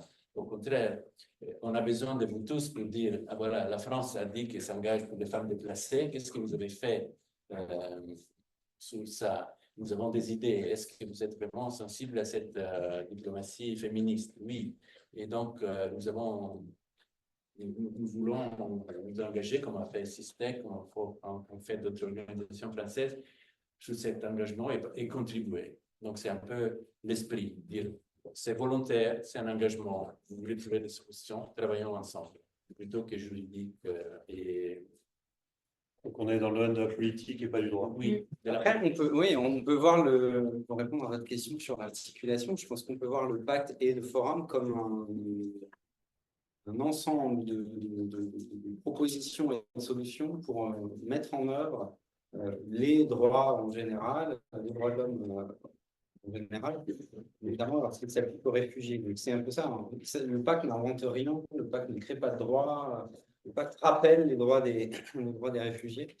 Et grâce au forum et grâce aux objectifs, c'est justement un moyen de mettre tout le monde ensemble dans une logique de solidarité pour voir comment est-ce qu'on peut s'organiser pour que ces droits soient respectés, mis en œuvre, etc. Donc, il y a un droit à l'éducation dans le pacte sur les droits économiques, sociaux et culturels. Comment on fait pour que les réfugiés en bénéficient? On met en place un système univers avec le HCR, le gouvernement français, l'université, et on s'organise pour que les personnes puissent venir. Un petit mot sur la désinformation. Bon, bah, c'est le nerf de la guerre, hein. C'est vraiment... je me pose beaucoup cette question, je n'ai pas trouvé de réponse. Moi, j'y suis confronté. Je donne une anecdote personnelle. Ma femme travaille à Trappes. Quand je dis ça, souvent, la réaction, c'est j'ai l'impression qu'elle y va en blindé le matin, quoi. C'est vraiment ça. C'est vraiment ça. En fait, non, c'est assez sympa. Je veux dire, moi, j'étais presque le premier inquiet. Non, c'est très sympa. Je ne dis pas que c'est le plus bel endroit de la Terre, mais c'est en tout cas sans risque, c'est sécure, etc. Et là, c'est le poids de la désinformation. C'est-à-dire qu'on a l'impression que cette zone, espèce de zone de non-droit, je pense que si vous regardez ces news pour vous informer, Quelle idée. quelle idée, mais malheureusement, c'est l'idée de beaucoup.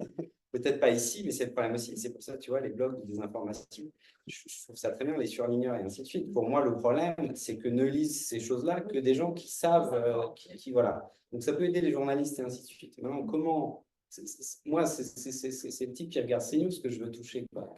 Qui je veux aller dire, mais viens, on va à Trappes, tu verras, il y a plein de gens issus de l'immigration, et c'est super, ils sont sympas, ça se passe bien, tu verras, il n'y aura pas de problème. Le problème, c'est que je ne connais pas, le type qui regarde CNews. C'est ça. Et voilà, mais c'est un enjeu fondamental. Les pactes insistent beaucoup sur l'importance, pacte sur l'immigration comme pacte sur les réfugiés, l'importance des données consolidées, de données sérieuses et d'informations renseignées et sérieuses. Donc, c'est aussi un des objectifs généraux des pactes. C'est pas le plus facile à mettre en œuvre, mais il y a un travail énorme. Et à mon avis, pour nous aussi, universitaires. Alors, je crois qu'on va prendre une série de questions en ligne. Oui, je pense que j'en avais qu'une tout à l'heure, mais je vérifie, pardon. Donc, c'est une question d'Hélène de Potter qui s'adresse à Thibault. À part la périodicité des réunions, quels sont les éléments d'institutionnalisation que tu observes? Par exemple, y a-t-il un secrétariat? Voilà, c'est... Alors, je pense que c'est aussi une question pour Oui, Pablo, parce que aussi. c'est vraiment le secrétariat du forum, etc. Pablo sera plus compétent que moi pour répondre.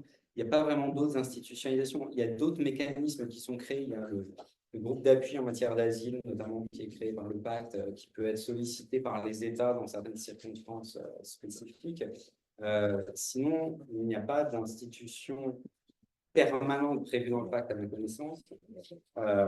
Puisque c'est le HCR, finalement, qui est chargé de la mise en œuvre du pacte. Mais je parle là, contre Molo, à qui je laisse la parole. Oui. C'est l'équipe du HCR qui a organisé le forum et qui veille sur les engagements à travers le suivi de cette plateforme digitale qu'on peut appeler secrétariat. Mais le forum a créé des mécanismes de coordination spécifiques sur les différentes thématiques ou pour des zones géographiques. Par exemple, en 2019, il y a eu la création des plateformes pour discuter des solutions pour les réfugiés afghans ou pour les réfugiés en Amérique centrale, pour les réfugiés en Afrique de l'Est. Donc, les plateformes existent, sont des mécanismes de coordination créés par le forum, mais ils ont leur vie indépendante. Pas tout dépend des secrétariats. Il y a le réseau académique, il y a le réseau des villes qui se coordonnent. Donc, il y a beaucoup de réseaux du secteur privé qui ont animé le forum, comme par exemple le TENT, c'est un réseau d'entreprises qui ont voulu s'engager pour l'accès à l'emploi des réfugiés dans le monde. Et donc, il y a beaucoup de structures de coordination sur les différentes thématiques du pacte, mais effectivement, le secrétariat, cette fonction est jouée par l'équipe du HCR. Je voulais ajouter sur les autres éléments auxquels je n'ai pas répondu. Pas seulement il y a des fake news, mais il y a aussi beaucoup de confusion. Déjà, entre migration et réfugiés, c'est rare de voir une explication claire dans les médias, de faire cette distinction entre les réfugiés en fuite pour des conflits, des violations, de la persécution. Et 3 personnes sur 4 mélangent les deux pactes. Quand j'explique le Forum mondial sur les réfugiés, c'est « Ah oui, le pacte de Marrakech ». Non, c'est l'autre. Donc, il faut faire la distinction entre le pacte de Marrakech, qui c'est le pacte sur la migration, le pacte sur les réfugiés, donc les personnes qui sont déplacer des forces. Déjà, cette distinction est importante à faire et les données qui vont avec. Et l'autre question, c'était sur bon, accès au droit. C'est vrai, les standards de droit sont différents d'un pays à l'autre. Et c'est pour ça que déjà dans la Convention de Genève, mais en général, on encourage l'accès aux plans, aux systèmes nationaux, c'est-à-dire afin que les réfugiés aient le même droit des nationaux de ce pays. Naturellement, les standards sont différents d'un pays à un pays, mais c'est important que s'il y a un programme, par exemple, de réponse au changement climatique dans un pays, la politique nationale n'oublie pas les déplacés de forces qui sont accueillis dans ces pays, qui sont intégrés dans les efforts qui sont faits pour la population. Bonjour, pour vos propos. Baptiste de Guiche, qui travaille à la direction des affaires juridiques du MEE. Il me semble que, enfin, pour revenir peut-être au intitulé en termes de nouvelles formes de gouvernance, il me semble qu'il y a une grosse nouveauté par rapport à d'autres forums de coopération qui ont pu exister, c'est la participation directe des personnes concernées, notamment des réfugiés et des communautés de réfugiés et des communautés d'accueil. Et ma question était la suivante, je ne suis pas certaine qu'avec deux forums, on ait suffisamment de retours pour répondre à cette question, mais dans quelle mesure cette participation directe des intéressés a influencé la qualité, la nature des engagements qui ont été pris, peut-être voilà, des choses qui constituaient des angles morts avant, voilà, mettre sur la table un certain nombre de sujets qui n'ont peut-être pas abordés dans des forums qui n'auraient pas ce format-là. Je crois qu'il y avait une question aussi. Oui. Oui.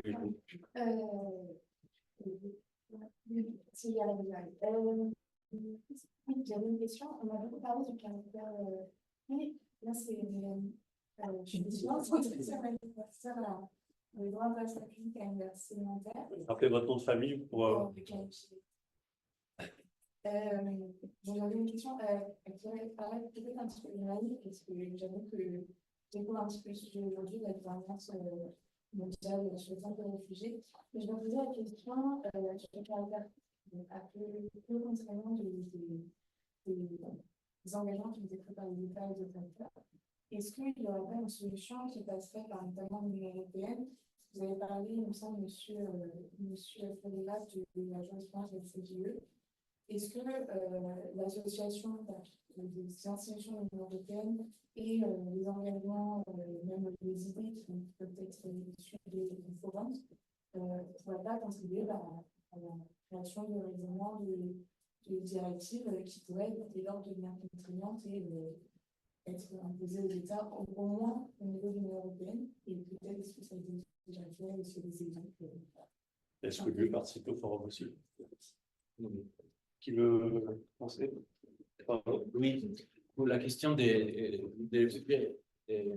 la participation.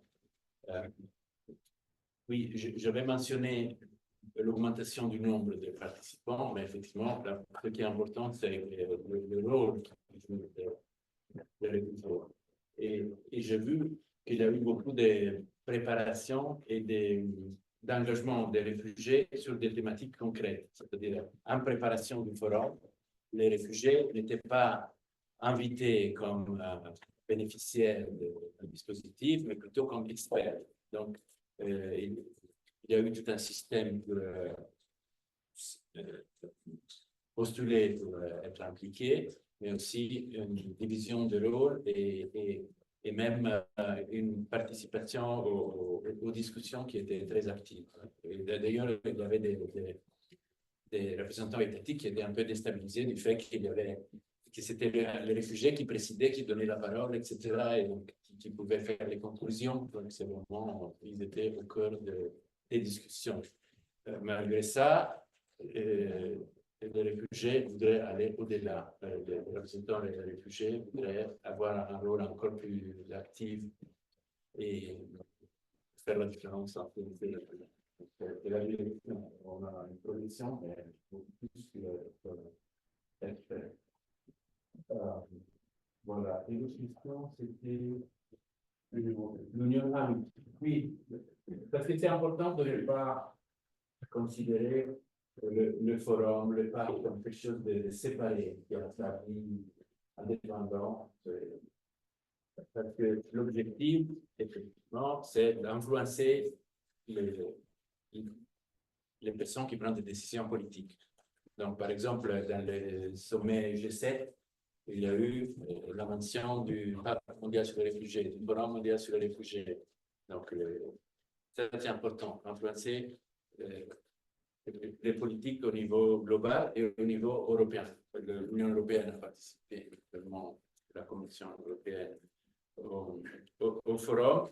Il y a quelques éléments, si vous regardez la solidarité, par exemple, qui est un principe du Pacte mondial sur les réfugiés, il y a des éléments de solidarité si on regarde le système européen par exemple, des relocalisations de personnes qui sont sauvées en mer ou relocalisées d'un pays à l'autre. Il y a quelques éléments, mais il y a aussi beaucoup d'éléments dans le pacte européen sur la migration et l'asile qui sont relatifs au contrôle, aux procédures frontières. C'est tout un sujet. Mais justement, l'objectif du pacte est d'influencer les différentes organisations régionales, dans ce cas l'Union européenne, dans leur politique, avec naturellement un succès qui dépend après des décideurs politiques qui ont souvent une vision de la migration et des déplacements forcés un peu limitée au contrôle des frontières. Non, regarder la dernière frontière et essayer d'éviter trop de personnes qui arrivent. Alors que nous, on dit, et on appelle cette approche route-based approach, on ne peut pas regarder seulement la frontière entre la France et l'Italie ou les arrivées en Italie. Il faut regarder, par exemple, s'il y a un réfugié soudanais, pourquoi les solutions n'ont pas été trouvées sur la route. Déjà, pourquoi on ne peut pas trouver des solutions au Soudan? Pourquoi les réfugiés, les pays qui ont accueilli les Soudanais qui sont autour du Soudan ne reçoivent pas plus d'aide pour la réponse humanitaire et pour le développement. Et donc, aborder les sujets de façon beaucoup plus complète que simplement regarder le contrôle des frontières. Mais souvent, les politiques européennes ont cette dimension qu'ils appellent externe, extérieure, où il y a un dialogue avec les pays d'origine et des transits, mais un focus sur la dernière frontière qui veut dire contrôle plutôt que solution des problèmes qui sont très complexes et qu'il faut aborder de différentes angles. Juste un mot sur ce point. Il y a quand même je parlais tout à l'heure des petits pas et c'est un petit peu l'idée ici aussi. Je vous en donne un exemple. Dans le pacte Asile-Migration qui a été adopté en mai par l'UE, il y a un règlement qui établit un cadre pour la réinstallation des réfugiés. Et ça, c'est quand même un assez gros pas en avant. Donc, ça, qu'il y a toute cette dimension contrôle aux frontières, il y a un nouveau règlement sur le filtrage des personnes qui vont arriver. Donc, cette dimension quand même très contrôle, sécurité des frontières et ainsi de suite. Mais il y a aussi cette évolution. Alors, dire c'est le premier article. Si, article 1er, paragraphe 2, ce règlement ne confère aucun droit aux ressortissants d'États tiers à être admis sur le territoire d'un État. Ce règlement n'impose aucune obligation aux États membres d'admettre des ressortissants d'États tiers. Les États membres doivent contribuer sur une base volontaire. Vous allez me dire, bon, pour ça, c'est de nouveau pas très contraignant. Mais n'empêche qu'on a un règlement. Donc, il y a déjà un pas qui a été franchi, il y a un cadre européen qui existe. Il y a quelques logiques de solidarité qui sont mises en œuvre dans la refonte du règlement du Dublin. Donc, petit à petit, on arrive quand même à ces règles qui seront contraignantes. Mais je crois que chercher du contraignant là où il n'y en a pas, ce n'est pas forcément la bonne solution. En revanche, inciter les États à aller vers du contraignant qu'ils assument comme tel, au moins on a des solutions qui sont concertées et qui sont acceptées comme tel. Est-ce que vous voulez répondre à la première question qui était, pardon, j'ai noté, non, j'ai pas noté, je sais plus. Oui, sur les réfugiés. Non, parce que j'ai il faudrait en effet, je pense, un peu plus de recul. En revanche, ça permet quand même d'avoir, et ça c'est précieux et on ne le fait pas assez en droit international, peut-être dans d'autres domaines aussi d'ailleurs, le regard des personnes directement concernées. Et on a souvent tendance à prêter aux réfugiés, que d'ailleurs on englobe dans un groupe général, comme souvent en droit, des intentions qui peuvent être très variables, et connaître leur retour d'expérience, c'est évidemment très précieux. Donc mais c'est trop tôt pour vraiment savoir ce que ça a pu changer. Je prévois une certaine activité dans la boîte de dialogue. Il y a au moins une question complémentaire, il y en a deux. Alors, la première, bonjour, donc Emmanuel Bayeni qui nous pose la question. Bonjour, le forum a aussi pour objectif de favoriser les conditions d'un retour dans le pays d'origine. Est-ce que ces conditions touchent aussi les domaines politiques et socio-économiques des États concernés? Avez-vous quelques illustrations? La première question, j'enchaîne avec la deuxième. Une question de Tano Aka. Peut-on lire entre les lignes, dans cette nouvelle forme de gouvernance, une volonté même mince de réviser le droit international positif relatif aux réfugiés en particulier? Voilà, ce sont les deux questions. Je vais vous saisir de ces deux questions. Oui. Je n'ai pas mentionné par rapport aux réfugiés et à la participation, l'Académie pour la participation des réfugiés. C'est une initiative du HCR France et du délégué interministériel pour l'intégration des réfugiés. Nous avons créé une académie pour la participation des réfugiés avec des promotions chaque année des réfugiés qui veulent s'engager. Donc, c'est un exemple de donner la voix aux réfugiés comme experts, et c'est à travers cette académie qu'on a aussi facilité la participation des réfugiés en France. C'est un exemple concret.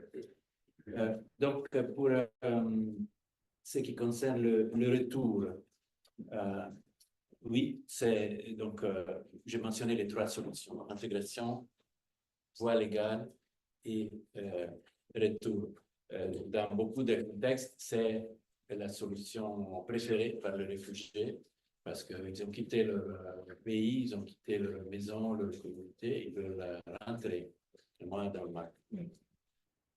mon expérience avec le HCR, j'ai travaillé dans beaucoup de ces contextes, par exemple dans les Balkans, où le retour par exemple, réfugiés du Mali, qui étaient en Mauritanie, qui sont rentrés au Mali. Mais malheureusement, le retour comme solution a vraiment diminué dans les années comme possibilité, parce que les guerres, les conflits ont la tendance à être vraiment de longue durée. Donc, c'est très difficile. C'est pour ça que le nombre de déplacés augmente, parce qu'il n'y a pas la possibilité de rentrer. On pourrait donner beaucoup d'exemples des difficultés de retour et aussi des pressions des pays d'asile par rapport au retour. Il y a deux grandes situations. La situation des réfugiés afghans, qui sont surtout au Pakistan, en Iran, où il y a eu aussi des pressions par des pays d'asile comme le Pakistan pour faire rentrer, pousser les personnes à rentrer. Donc, pour nous, c'est important de garder les principes pour ce qui concerne le retour, le principe d'un retour qui doit être volontaire, qui doit être dans la dignité, qui doit être basé sur des informations. Mais des fois, les réfugiés rentrent quand même si les conditions ne sont pas encore mûres et durables. C'est l'exemple, par exemple, de la Syrie, où il y a quelques retours en Syrie, à partir de la Turquie, à partir du Liban. Et donc, c'est important d'un côté, de garder les principes, donc ça doit être volontaire, de la dignité, de la sécurité pour les réfugiés, mais si les réfugiés rentrent quand même, donc s'ils décident, they decide with their feet, dans le sens qu'ils vont quand même, ils rentrent, c'est important de ne pas les abandonner. Donc, il y a tout un débat sur la nécessité de relèvement précoce, de early recovery, c'est-à-dire aider les réfugiés où ils rentrent, parce que les infrastructures souvent sont détruites, etc. Et avec l'accès au droit, avec les amnisties, etc. Mais beaucoup, c'est politique, oui, parce que ça dépend du pays d'origine, donc d'un gouvernement qui, peut-être dans le passé, a persécuté les réfugiés, les a fait fuir. Et donc, c'est très important pour nous de regarder les conditions dans le pays de retour. Et souvent, on recommande aux États de ne pas renvoyer les réfugiés parce qu'il n'y a pas de situation durable de la possibilité de rentrer. Mais c'est un gros sujet. Peut-être un peu moins important pour les réfugiés qui sont en Europe, où le chemin, normalement, c'est vers l'intégration, vers la naturalisation plutôt que vers le retour, mais très important dans beaucoup de situations régionales. Oui, un mot sur le retour, plutôt du côté juridique, du point de vue de la Convention de Genève et du droit international des droits de l'homme. Donc, pour obliger un réfugié à rentrer dans son pays d'origine, il faut qu'il ne soit plus réfugié, donc il faut qu'on ait fait cesser sa qualité de réfugié. Et pour ça, la Convention de Genève prévoit un changement durable et fondamental de circonstances dans le pays d'origine. C'est dire que les critères, notamment la jurisprudence française, sont quand même assez élevés. Il est assez rare, pour les raisons que Paolo évoquait, que ça arrive malheureusement parce que les conflits durent, en effet. On a parlé dans un séminaire avec les étudiants hier ou avant-hier. On cherchait des exemples de conflits qui avaient cessé récemment.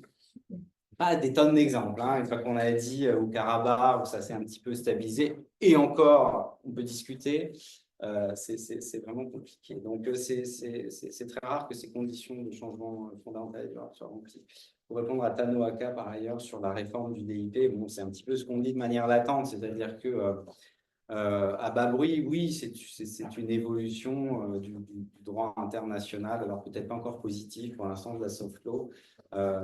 Il n'empêche que si on menait une étude très poussée, probablement qu'on verrait dans le droit positif apparaître parfois peut-être des références à ce pacte. C'est pas complètement improbable, mais c'est vraiment le début. Alors, madame, vous avez une question. Bonjour, je vous remercie pour votre intervention très enrichissante. Je suis Solène Mazon, étudiante en seconde année de master administration internationale à l'Université Paris 2.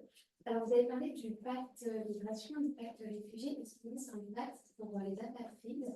Et est-ce que, selon le forum global des réfugiés, est-ce que la question de l'apatride est abordée? Alors, on va voir s'il y a d'autres questions. Thomas Rayon. J'en profite que la conférence organisée par Nila pour poser cette question. Quel est le rôle des sociétés savantes parmi justement la société civile dans le cadre de ce forum-là? Vous avez mentionné le fait que vous avez assisté en tant que co-chair du comité de Nila. Est-ce qu'on vous invite en tant que tel? Est-ce que c'est Nila qui vous pousse à y aller? Et quel est votre rôle un peu sur place? Est-ce qu'on vous consulte en tant que tel, en tant qu'expert du sujet? Est-ce que vous tenez des réunions informelles ou c'est juste en tant qu'observateur? On sent que la question n'est pas complètement désintéressée. Et pour une troisième question, puis après on aura peut-être un peu de temps pour en prendre d'autres. Allez-y.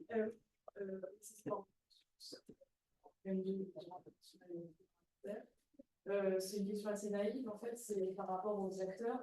On voit un petit peu que c'est un peu fonctionnel, mais voilà, c'est les mêmes objectifs, ils travaillent dans un même but. Est-ce que vous avez bon espoir que les acteurs se diversifient? Et bien, on est vraiment sur l'idée de prêcher les convaincus.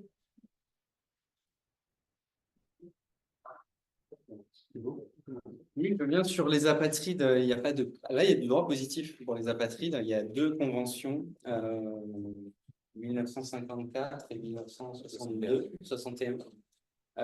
L'une sur le statut des apatrides et l'autre sur la limitation des cas d'apatridie, qui sont malheureusement assez peu ratifiées. Ce pas des conventions qui sont beaucoup ratifiées, ce qui explique aussi que le nombre d'apatrides soit encore assez important. Parfois, la question de l'apatridie est mal connue. Elle est évidemment, d'une manière ou d'une autre, traitée lors du forum, il y a des engagements sur l'apatridie, justement, réduire les cas d'apatridie, ainsi de suite. Donc, ça rentre un peu comme ça dans le pacte sur les réfugiés et au forum, parce que c'est quand même souvent assez lié. D'ailleurs, en France, le FRA, Office de français de protection des réfugiés et apatrides, c'est quand même souvent deux questions qui sont traitées. Là, c'est intéressant votre question, puisqu'il y a ce droit positif, mais finalement peu ratifié. Et c'est plutôt sur la question des réfugiés que ça va venir, avec un certain nombre d'engagements sur cette question. Rôle de Miguela au forum. Alors non, là, ça n'avait rien à voir avec Miguela, ma présence au forum. C'était totalement distinct, puisque c'était, alors évidemment, le fait que je sois coacher a pu jouer, mais c'était plus lié au programme REFWAR sur la protection des exilés de guerre et sur les liens entre les réfugiés et les exilés de guerre, la question des réfugiés, les éventuels engagements qu'on peut prendre en la matière. Et le rôle des académiques, des universitaires, rejoint ce que disait Paolo sur le réseau GAIN, qui est le réseau un peu académique en la matière. Et toute cette question, commencer un projet justement avec une collègue canadienne sur ce qu'on appelle la diplomatie scientifique, c'est-à-dire comment la recherche universitaire peut peser sur la décision politique, et là, donc, en l'occurrence, en matière de migration. Et c'est un terrain qu'on est en train d'explorer avec Delphine Nakache, qui est une collègue canadienne, qui sera là en octobre pour parler de ces questions-là. Et je rebondis juste sur ce point-là. Donc, concrètement, si on veut un ticket pour le Forum mondial pour les réfugiés, comment tu as eu ton ticket? Ça fait envie, on a envie d'y assister. J'ai eu mon ticket. Comment j'ai eu mon ticket? J'ai eu mon ticket grâce au HCR essentiellement, c'est-à-dire regard de la multiplication que j'avais dans le projet REFWAR, à la CNDA, dans l'ILM, etc. Ça a permis de me trouver une place. Alors, c'est le HCR qui distribue les invitations. C'est notamment le HCR, donc l'organisateur qui distribue les invitations. Comme ça peut être les autres parties. Et, sur la diversification des acteurs, je ne suis pas sûr de bien comprendre. Bon, nécessairement au forum, j'en reviens à l'auditeur, aux téléspectateurs de CNews. C'est ça que vous aviez en tête. Pour le convaincre de venir à Genève au forum, ce serait bien, hein, il se sentirait seul. Ça c'est sûr qu'il se sentirait bien seul. Mais en fait, là où je rebondis comme ça sur votre question, c'est là que CNews devrait être aussi. C'est ça. Et c'est ça. Et quand j'avais mon anecdote de trappe tout à l'heure, moi je m'en suis vraiment rendu compte quand j'étais à un spectacle qui était organisé par ma femme, où j'étais là avec ces gens qui venaient de partout, et tout le monde se passait bien, et tout le monde était content d'être ensemble, et vous sortiez de là, vous mettiez la radio, c'était que des questions de migration, qui n'avaient rien à voir avec ce que je venais de vivre 2 minutes avant. Donc voilà, le problème c'est ça, c'est qu'il y a un certain nombre de médias qui devraient être là à ce genre d'événement pour montrer le côté positif qui est largement prépondérant, qui, dans 90% des cas, la migration ne pose strictement aucun problème, c'est peut-être même 98%. Et ça, on ne le voit pas. Donc oui, les forums prêchent aux convaincus, il n'y a que des gens qui sont convaincus qui sont là. Heureusement, parce que alors sinon, les engagements ne seraient pas très efficaces. Mais la vraie question que vous posez, c'est comment on va chercher les autres. Et Carla demandait justement, est-ce qu'il y a des médias qui sont pas... Parmi les acteurs, en fait, vous avez cité de nombreux types d'acteurs. Est-ce que les médias sont compris en tant qu'acteurs de la société civile, comme peuvent l'être les universités? Est-ce qu'il ne faudrait pas justement leur tendre la main, leur demander de participer J'ai vu votre question, on la prend juste après.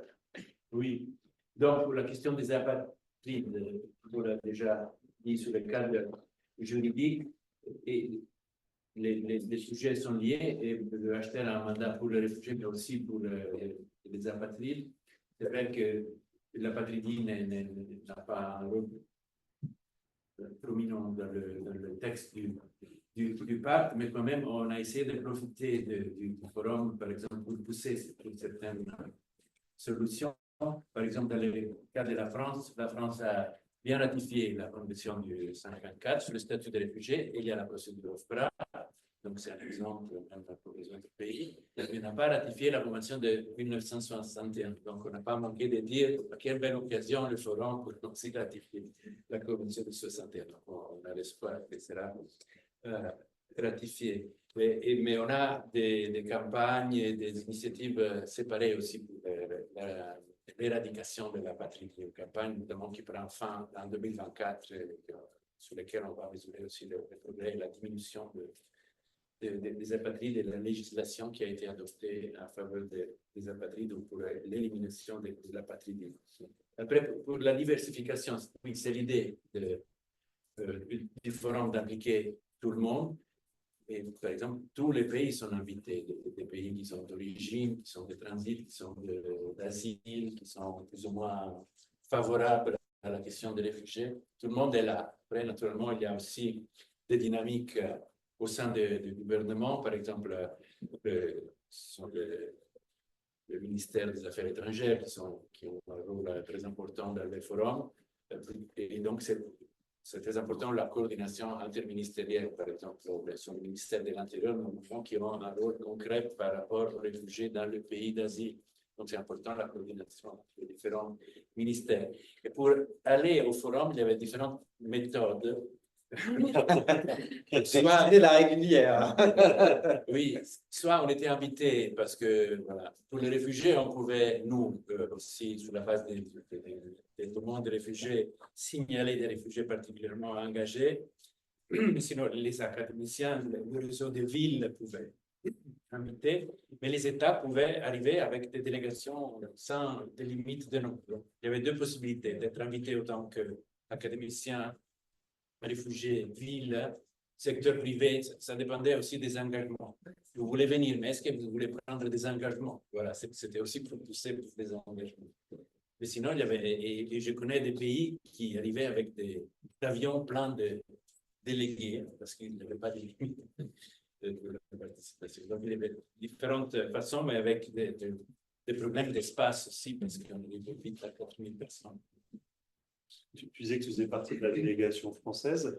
Est-ce que c'est une délégation organisée par le gouvernement français ou c'est quelque chose de très informel, c'est juste les Français qui se retrouvent ensemble parce qu'il y a une quelconque organisation? J'imagine que ce n'est pas comme à l'OIT ou… Il y avait un rôle quand même du MAE qui était un peu fédérateur de la délégation pour organiser aussi un peu des side events pour que la délégation puisse justement se parler. C'est comme ça que j'ai parlé de Systec tout à l'heure, c'est comme ça que j'ai rencontré la personne qui s'occupe de Systec, la personne aussi de l'organisation de la francophonie qui est très active sur ces questions.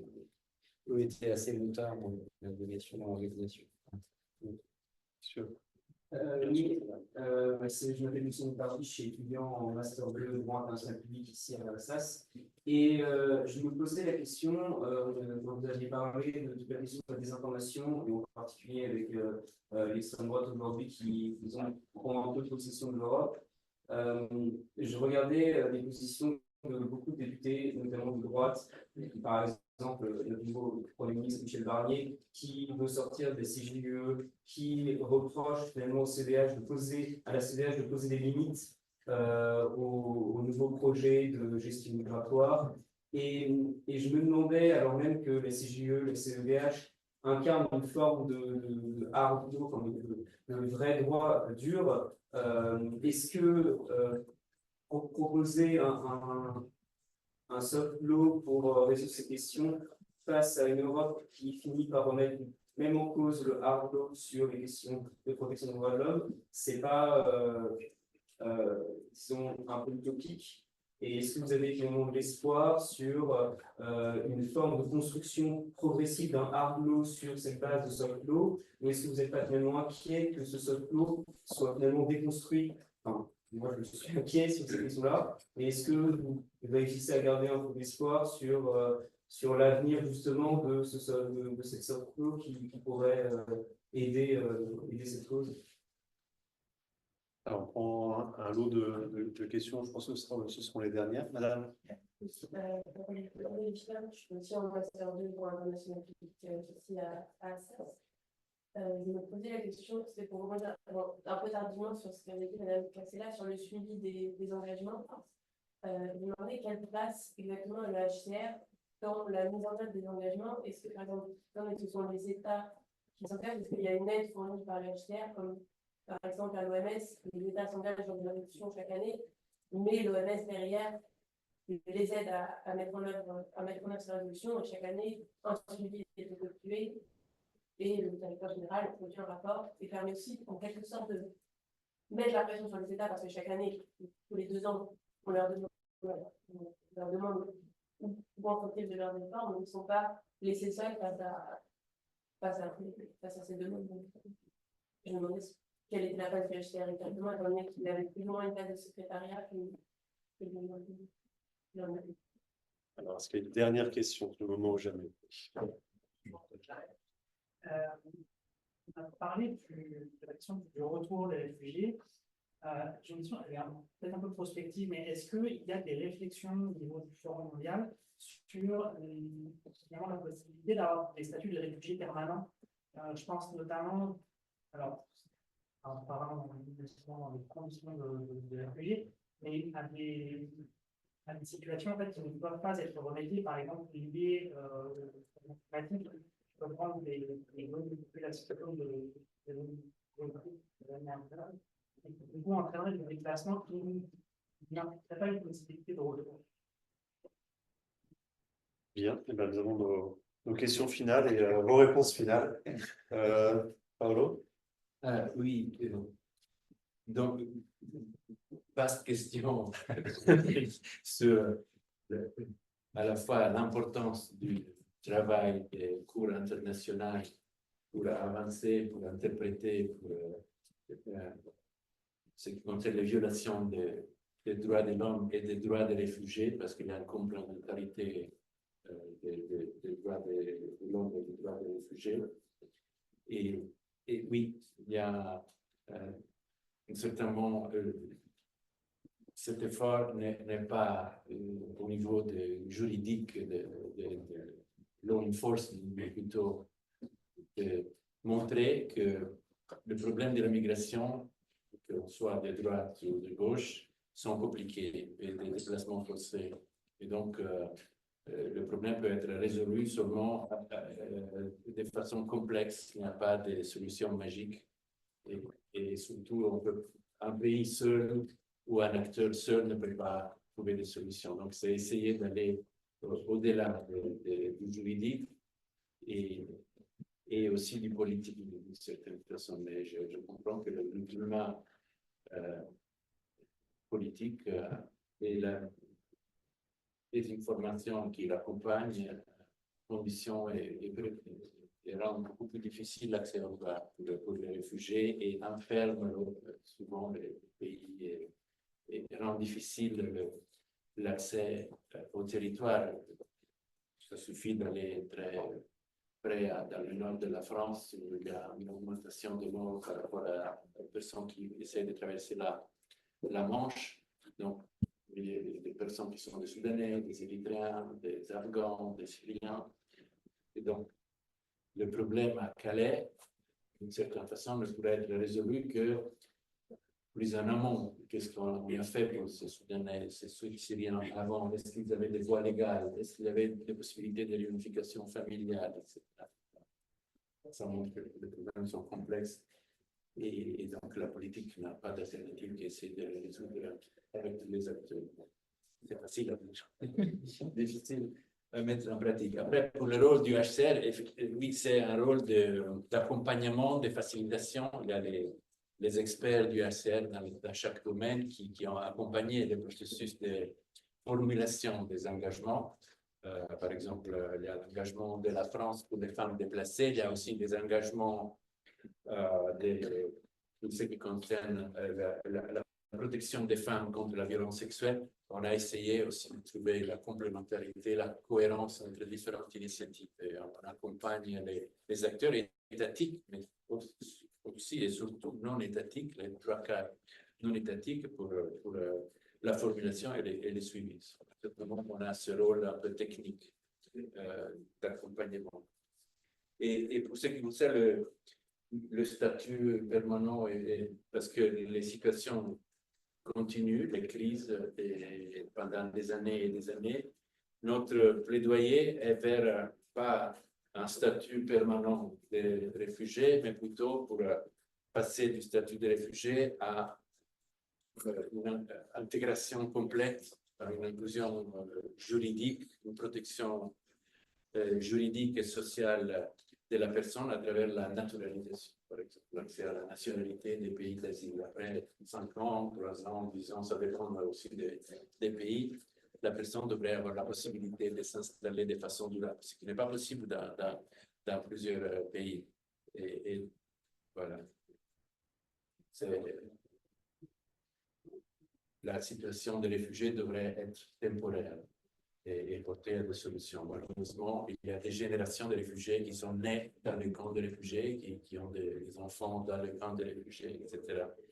Et donc, on pousse pour des solutions. La solution principale, c'est le retour, mais si cela n'est pas possible, la naturalisation est autre solution. Oui, en quelques mots, c'est vrai qu'il faut un peu s'accrocher aux lueurs d'espoir en ce moment. C'est sûr que c'est pas toujours très encourageant, mais il faut évidemment garder espoir. C'est un espoir que vous soyez là, jeune et intéressé par ces questions. Il n'y a pas d'autre choix que. Il y a la question du discours. Hein, j'en viens aussi à cette question des informations. À un moment donné, le discours favorable aux droits de l'homme a perdu un peu le droit de citer. Pour probablement plein de raisons. On a peut-être un peu abandonné en cours de route et aujourd'hui on subit les conséquences et il y a Michel Barnier qui dit ça, mais peut-être pour plein de raisons, mais il y a Gérard Darmanin qui le fait, c'est-à-dire qu'il viole objectivement la CODH et qui dit mais je viole la convention EDH, je viole l'arrêt du Conseil d'État et je le fais pour la sécurité. Donc ça, c'est vraiment assez saisissant et je pense qu'il y a à la fois le discours, il y a les actes, continuer à lutter pour la défense des droits de l'homme. Bon, de toute façon, la défense des droits est un éternel combat, hein, donc ça ne changera pas. Mais la période rend peut-être le combat d'autant plus important. Sur l'aide de la chair, j'avais intelligent à dire. Sur les réfugiés permanents, je ne sais pas si tout ce que j'ai dit est intelligent, mais en tout cas, je n'ai rien à dire. Sur les réfugiés permanents, il ne faut pas négliger aussi l'aspect accords bilatéraux, et c'est ce qu'on voit en fait aujourd'hui en matière de changement climatique. Pensez à l'accord qu'il y a eu entre les Tuvalu et l'Australie sur justement la possibilité pour les personnes qui vivent sur ces États insulaires, micro-États insulaires du Pacifique, certains d'entre eux d'aller s'installer légalement en Australie et d'avoir un statut de résident permanent, pouvoir étudier, pouvoir travailler, enfin, finalement un statut, non pas de réfugié permanent, mais de résident permanent, en raison du caractère invivable de leur État. Alors, qui dit accord bilatéral dit donnant-donnant, hein, donc l'Australie récupère en échange un droit de regard sur... récupère quasiment la souveraineté externe des îles Tuvalu sur toutes les questions de défense. L'accord fonctionne si l'État qui accorde le statut de réfugié ou de résident permanent a en échange quelque chose d'intéressant. Ça, c'est sûr que pour l'instant. Bien, ce sera le mot de la fin à 18h51, parce que le timing est absolument parfait. Je tiens d'abord à remercier toutes les personnes présentes dans la salle et dans la salle virtuelle. Je pense qu'on sort tous très, très enrichis de ces 2 heures d'échange avec nos 2 intervenants. Merci à Carla d'avoir organisé. Et puis, merci surtout à nos 2 intervenants que je vous invite à dire.